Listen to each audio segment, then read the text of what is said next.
Күренекле җырчы, РСФСРның атказанган артисты Фәрида Яһүдә кызы Кудашева 1920 елның 15 декабрендә Уфа губернасы, Уфа кантонының, хәзер Башкортстан Республикасы, Шишмә районының Келәш авылында урта хәлле крестьян гаиләсендә дөньяга килә.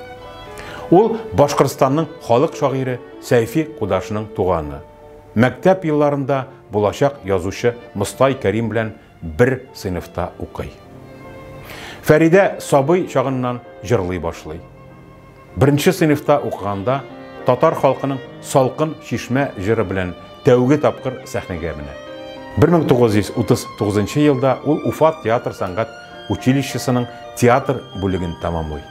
1939-41 елларда 4 өйле колхоз-совхоз театрында эшли. 1944-47 елларда Башкорт академия драма театры артисты. Сәхнә эшчәнлегенең башлангыч чорында Фәридә Кудашеваны күбрәк җырлы, лирик образларны башкаручы драма актрисасы һәм биюче буларак беләләр.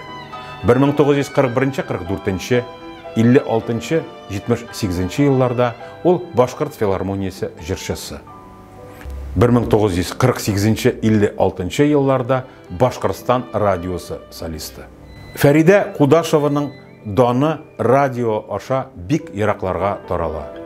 Төрле тарафлардагы тыңлаучылар аның сирәк очрый торган, гаҗәп нәзакәтле, йомшак, тембрлы тавышын ишетергә, үзен күрергә телиләр.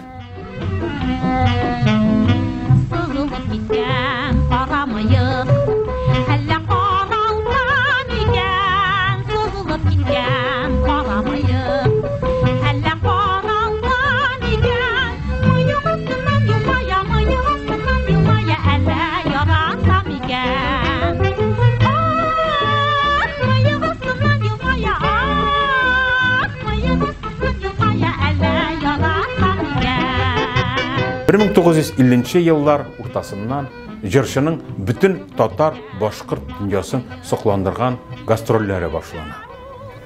Белгечләр исә җырчының табигатьтән куелган тавышын итальян мәктәбенә хас белкантога тиңлиләр. Фәридә Кудашева киң диапазонлы, озын сулыш таләп итә торган җырларны югары кимәлдә башкаруы белән сокландыра. Халык җырының классик традицияләрен дәвам итеп, ул бер үк вакытта концерт эстрадасының башкару сәнгатенә оригиналь яңалыклар да алып керә. Алар тормыш иптәше, танылган композитор, аккордеончы, РСФСРның халык артисты Бәхти Гайсин белән бер ансамбльдә эшлиләр. Бәхти Гайсин тарафыннан махсус эшләнгән заманча аранжировкалардан яңа репертуарлар төзелә. Җырчы иҗатында яңа юнәлеш туа. Аның репертуар байлыгы, җырлау культурасы, авазларның ачыклыгы, сөйләменең төгәллеге, җырның сүзләренә бик сак каравы осталык эталоны. Җырчы сәхнәдә дә, тормышта да зыялылык өлгесе була.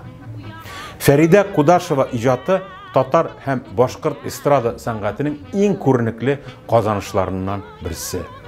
Аның киң концерт репертуарына Татарстан һәм Башкортстанның танылган композиторларының вокаль әсәрләре Сибай кантон, Урал, Уйыл, Сакмар, Сарман, Ашказар, Азамат, Сандугач, Илче Гайсә, Зөлхиҗә, Хәмдия, Кулай кантон, Салкын Шишмә, Бипкәй, Казан кантоны кебек татар һәм башкорт халык җырлары керә.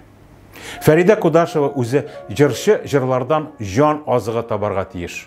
Халык җырын җырламыйча халык күңеленә кирип, халык күңелендә калып булмыйдыр дип ассызыклап үтә.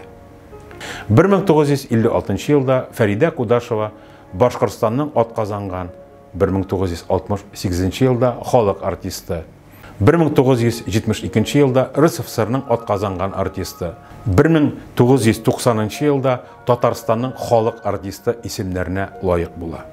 1991 елда Халыклар дуслыгы ордены белән бүләкләнә. 1995 елдан Уфа шәһәренең мактаулы гражданы. 1996 елда аңа Татарстанның Габдулла Тукай исемендәге дәүләт бүләге тапшырыла. 2005 елда җырчы ханымның юбилеена туры китереп, Казандагы Барс медиа ширкәтендә аның репертуарындагы 100-гә якын җыр тупланган компакт дисклар чыгарыла. Фәридә Кудашева 2010 елның 9 октябрендә Уфа шәһәрендә вафат була. Шәһәрнең мөселман зиратында җирләнә. Уфа урамнарының берсе аның исемен йөртә. 1991 елдан Башкортстанда Фәридә Кудашева исемендәге Дуслык моңы халыкара башкорт һәм татар җырлары фестивале үткәрелә. 2015 елда Казанда Фәридә Кудашева илаһи моң иясе мәкаләләр, истәлекләр, әңгәмәләр китабы дөнья күрде.